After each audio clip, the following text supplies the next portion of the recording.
Hi ನಮಸ್ಕಾರ ಮಾರೇ, ಎಲ್ಲರೂ ಹೆಂಗಿದ್ರಿ? ಹುಷಾರಿದ್ದೆ ಅಂತ ಅನ್ಕಂತೆ. ಇಷ್ಟು ಚೆಂದ ರೆಡಿಯಾಗಿ ಎಲ್ಲ ಹೊತ್ತಿದ್ದೆ ಅಂತ ಅನ್ಕೊಂತಿದ್ರೆ ಮಾರೇ, ಬೆಂಗಳೂರಾಗಿದ್ದವರಿಗೆ ಎಲ್ಲರಿಗೂ ಗೊತ್ತೈತೆ. ಬೆಂಗಳೂರ ಕುಂದಾಪುರ ಹಬ್ಬ ನಡೀತಿತ್ತಲ್ದೆ, ಅದಕ್ಕೆ ಹೋಯ್ದೆ ಅದೇ ಹೋದ ಕೂಡ ಜನ ಕೊಂಡು ಹೆದರಿಕೆ ಆಯಿತು. ಆಮೇಲೆ ನನ್ನ ಮಮ್ಮಂದು ಅಜ್ಜಿ ಶೆಟ್ಟಿದ ಆ್ಯಂಕ್ರಿಂಗೆಲ್ಲ ಕೊಂಡ್ಕೊಂಡು ಈ ಅಕ್ಕಪಕ್ಕ ಎಲ್ಲ ಎಂತೆಲ್ಲ ಇತ್ತಂತ ಕಾಂಬಕ್ಕೋಯ್ತು. ಯಪ್ಪೆ ಕಾಂಬಕ್ಕದು ಸ್ವಲ್ಪ ಏನಿತ್ತೆ, ಬೋರ್ ಒಂದೇ ಆಗ್ತಿಲ್ಲ. ಆರು ಈ ಜನದ ಮಧ್ಯೆ ನುಗ್ಗಿಡ್ಕೊಂಡು ಎಲ್ಲ ಕರ್ಕೊಂಡ್ಬಂದೆ. ನನ್ನ ಕಸಿನ್ಸು ಫ್ರೆಂಡ್ಸು ಎಲ್ಲ ಸಿಕ್ಕರು, ಬೈಕರೆಲ್ಲ ಸಿಕ್ತಿಕೊಂಡು ಅವನ್ನೆಲ್ಲ ಮಾತಾಡ್ಸ್ಕೊಂಡು ಗಮ್ಮತ್ತು ಮಾಡ್ಕೊಂಡು ಅಲ್ಲಿ 2 ಗೊಂಬೆ ಇದ್ದಿತ್ತು ಮಾರೆ, ಕುಡ್ಕೊಂತರ ಮಾಡ್ತಾ ಅವ್ರ ಒಟ್ಟಿಗೆ ಹ್ಯಾಸು ಮಾಡ್ಕೊಂತ ಇಲ್ಲಿ ತೋರ್ತಿತ್ತಲೆ. ಆ ಗೊಂಬಿನೆಲ್ಲ ಕಂಡ್ಕೊಂಡು ಒಟ್ಟಿಗೆಲ್ಲ ಗಮ್ಮತ್ತು ಮಾಡ್ಕೊಂಡು ಅಕ್ಕಪಕ್ಕ ಎಲ್ಲ ತಿರುಗಿ ಲೈಕ್ ಇದ್ದಿತ್ತು ಮಾರೆ. ಗಾಡಿಗೆ ಅಂತ ಇತ್ತಂದ್ರೆ ಹುಷು ಆಗ್ತಿದ್ದಿತ್ತು. 3 ಗಂಟೆ ಸುರಿ ಗಾಡಿಗೆ ಅಂದ್ರೆ ತಿಂಬಂತ ಹೋಯ್ತು.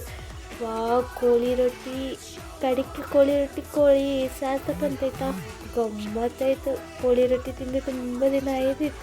ಸರಿ ಹೊಟ್ಟೆ ಬರ್ಕೊಂಡು ತಿನ್ಕೊಂಡು ಅದು ಮತ್ತೆ ಆಚೆ ಈಚೆ ತಿರುಗಿ ಯಾರ್ಯಾರು ಸಿಕ್ತು ಕಾಮ್ ಅಂದ್ಕೊಂಡೆ. ಫ್ರೆಂಡ್ಸು ಕಸಿನ್ಸು ಪೊಯ್ಕೆರು ಸ್ವಲ್ಪ ಜನ ಸಿಕ್ಕಲ, ಅವನ್ನೆಲ್ಲ ಮಾತಾಡ್ಸ್ಕೊಂತ ಹೋಯ್ ಕಡೆಗೆ ಸುಮಾರೆಲ್ಲ ಗೆಸ್ಟೆಲ್ಲ ಬಂದರು. ಗೆಸ್ಟನ್ನೆಲ್ಲ ಕಾಂತ ಆಮೇಲೆ ಹಂಗೆ ಆಚೆ ಈಚೆ ಒಂಚೂರು ತಿರುಗಿ ಗಮ್ಮತ್ತು ಮಾಡ್ತೆ. ಕಾಣಿ ಒಂಚೂರು ವೀಡಿಯೋ ಗೊತ್ತಾಯ್ತು ನಿಮಗೆ, ಎಷ್ಟು ಜನ ಇದ್ದಿರು, ಎಂತೆಲ್ಲ ನಡೀತಿದ್ದಿತ್ತು. ಹುಳಿ ಹಸು ಮಾಡ್ತಿದ್ದಿರು, ಹುಳಿ ಕಾಣಿ ಮೇಲೆಲ್ಲ ಹೊತ್ತಿತ್ತು. ಈ ದೇವರಿಗೆ ಹಾಗೆ ಗಮ್ಮತ್ತೆಲ್ಲ ಮಾಡ್ಕೊಂಡು ನನ್ನ ಫ್ರೆಂಡ್ಸಿಗೆಲ್ಲ ತೋರಿಸಿ ಕುಂದಾಪುರ ಬದಿದೆಲ್ಲ ಅವಕ್ಕೆಲ್ಲ ಎಕ್ಸ್ಪ್ಲೇನ್ ಮಾಡಿ ಏನೋ ಒಂದಾಯ್ತು. ಸಾಕಾಯ್ದಿತ್ತು ತಿರುಗಿ ಜನರ ಮಧ್ಯೆ. ಆಮೇಲೆ ಕಾಂಬ ಅಂದ್ಕೊಂಡು ಮತ್ತೆ ಹೆರಿಗೆ ಬಂತು.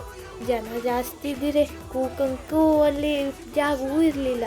ಆಮೇಲೆ ಒಂಚೂರು ಆಮೇಲೆ ಹೆರ್ಗೆ ಬಂದ್ಕೊಂಡು ಫೋಟೋ ಎಲ್ಲ ತಗೊಂಬಂದ್ಕೊಂಡು ಫೋಟೋ ಎಲ್ಲ ತೆಗ್ದು ಗಮ್ಮತ್ತು ಮಾಡಿ ಕಸಿನ್ಸ್ ಒಟ್ಟಿಗೆಲ್ಲ ಉಳ್ಕೊಂಡು ಲೈಕ್ ಆಯ್ತು ಮಾರೆ. ಸರಿ ಆಯಿತಾ? ಬೆಂಗಳೂರಾಗಿದ್ದಾರೆಲ್ಲ ಯಾರೆಲ್ಲ ಈ ಹಬ್ಬಕ್ಕೆ ಬಂದಿರೋ ಒಂಚೂರು ಕಮೆಂಟ್ ಮಾಡಿ ಅಕ್ಕ. ಆದರೂ ಒಂಥರ ಗಮ್ಮತ್ತಿರುತ್ತೆ, ಒಂಥರ ಒಂದು ಊರ ಬದಿಗೆ ಹೋಗಿ ಬಂದಂಗೆ ಆಯ್ತು ಒಂದು ಸಲಕ್ಕೆ, ಹೌದಾ?